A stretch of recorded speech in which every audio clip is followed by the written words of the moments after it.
Some of you watching this video might be thinking about building their own car. You could be halfway through building your own car, or you finished it. But there is a problem and there is a mistake that you might want to avoid if you're thinking about building your own car. Let's find out what that is.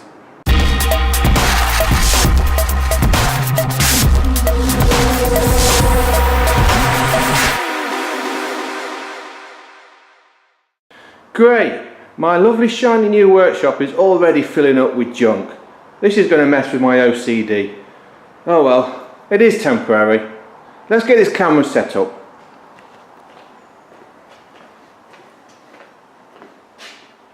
So here I am talking into the camera again. It's a bit weird because normally when I'm talking about cars I've got a pint in one hand and there's someone on the other side of the conversation.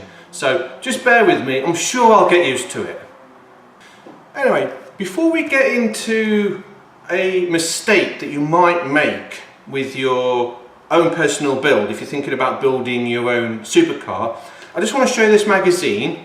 Okay, back in 2013, yeah, this car's been sitting for that long, gathering dust. But anyway, complete kit car magazine. They did a story on me, so if you'd like to see some pictures and learn a little bit more, check out their website. And what I'll do is I'll put their website in the end credits so you can look it up. That's the magazine. So if you want to get a back order copy, which you might be lucky, there might be some left, then you can have a read and look at some of the pictures. So yeah, getting back to a classic mistake. For anyone who's watching now and you want to build your own supercar, car, whatever, you will probably run off and draw some pictures. I mean, I can completely understand that. I wanted to do the same, but there is a problem. You see, it's okay for a large manufacturer to design a car, you know, artistic impressions, that sort of thing. That's fine. They've got the money, they can do it. So when they draw the car, they can design the mechanicals around and make everything fit. Let's just take a quick look at what I mean. When you talk about cars, wind and air are terms normally only used when it comes to the aerodynamic aspects. But with the Pagani Huayra, wind was the theme that would also draw the aesthetic lines of the car and reflect its character. The Huayra is aggressive, but elegant. The creative team at Pagani Automobili merges the artistic and technical disciplines in their everyday work.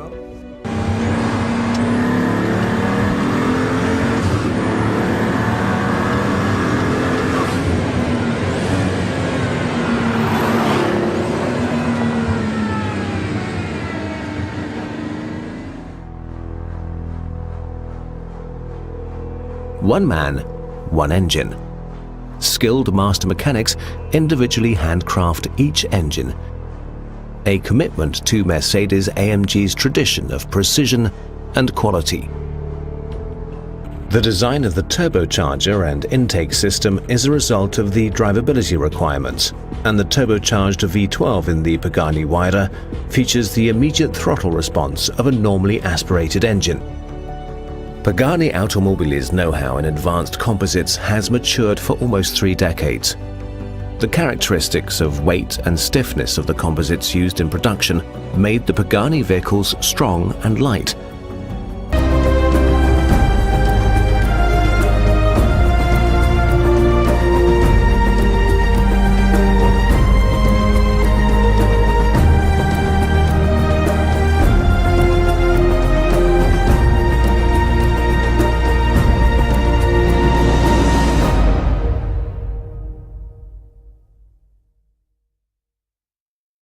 Yeah, so you can draw your car, looks fantastic, and then you've got £50 million to have everything else developed around the design. Well, if you're building your own car, you can't do that, okay? So what might happen, and I think this happens to a lot of people out there who try and build their own car, is they engineer themselves into a corner.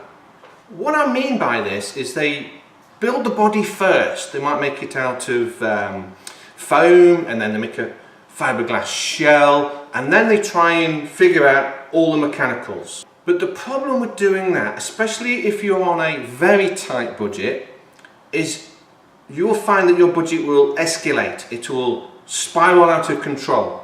The problem is you have to then engineer every other part of the car. You've got to make everything fit. So you've got to try and make the steering fit, you've got to make the engine gearbox fit, you've got to make the pedals fit, you've got to fit in it. This is why so many home-built cars, some kit cars out there, have very awkward driving positions. It's because they designed the body first and then they've tried to engineer everything in. This ends up with a car that isn't very comfortable, isn't very fun to drive, and is prone to breaking down, you can't fix it, or a whole host of problems. Now if you've got the money and the skills, then sure, by all means, start with the body first and then engineer around the body. For example, take a look at Project Binky. I'm sure you'll know about it. Go and search it on YouTube. You've got a couple of great engineers, great guys, and what they're trying to do is get the mechanics of a Celica, I think it's a GT4 four-wheel drive turbo, and they're trying to get that to fit inside an old Mini. Not the new BMW Mini, the old Austin Mini. If you watch that, you'll see what I understand about engineering yourself into a corner. So, I knew from day one I really couldn't just go out and draw the car and then engineer to the drawings. I had an idea of what the car should look like. It was more of a feeling, if you know what I mean, more of a taste. There were certain design aspects that I wanted in the car, which I did put into the car, but I thought I would design the car around the mechanics. So I would build the car mechanically first, so build it from the inside out, and then once I've got a fully running prototype, do the bodywork around the mechanics, around the driving position. It will solve, and it has solved, so many problems. One of the problems to solve was what engine and what gearbox should I use. Now this car is designed, or my end goal was for it to be mid-engined, a V6, V8 in the back driving the rear wheels. That's what I wanted. Another goal I had was trying to build a car from one donor. Okay, I couldn't completely do that because the original, or the first donor, is an Audi estate. Now if you look at the roof, that's not an Audi.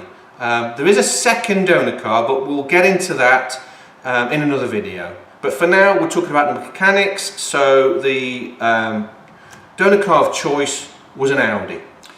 I mean, Audis are great.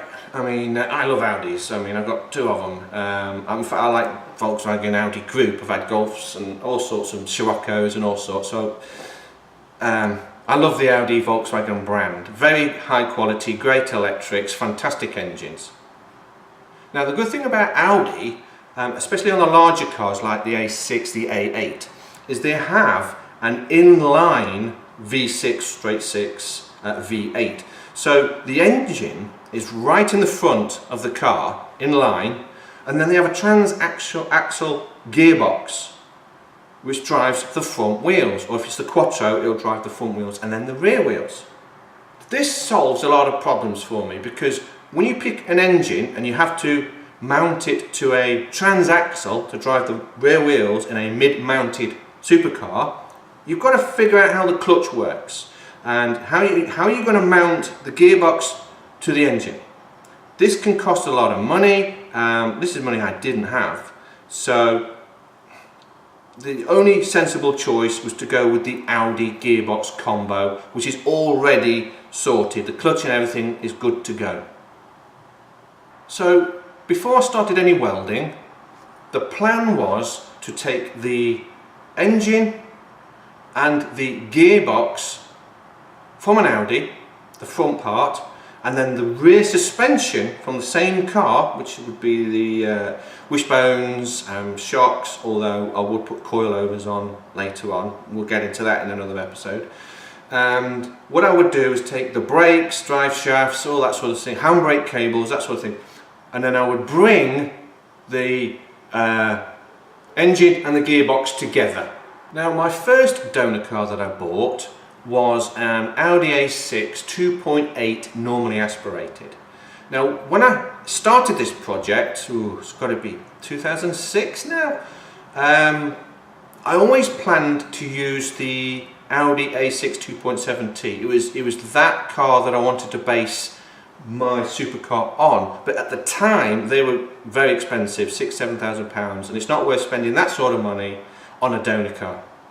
So I bought an Audi A6, I think it was the C4, because the Audi A6 is C4, C5, C6, so this would be the C4, and I bought it for £300. It was a complete car, it completely ran, drove and everything.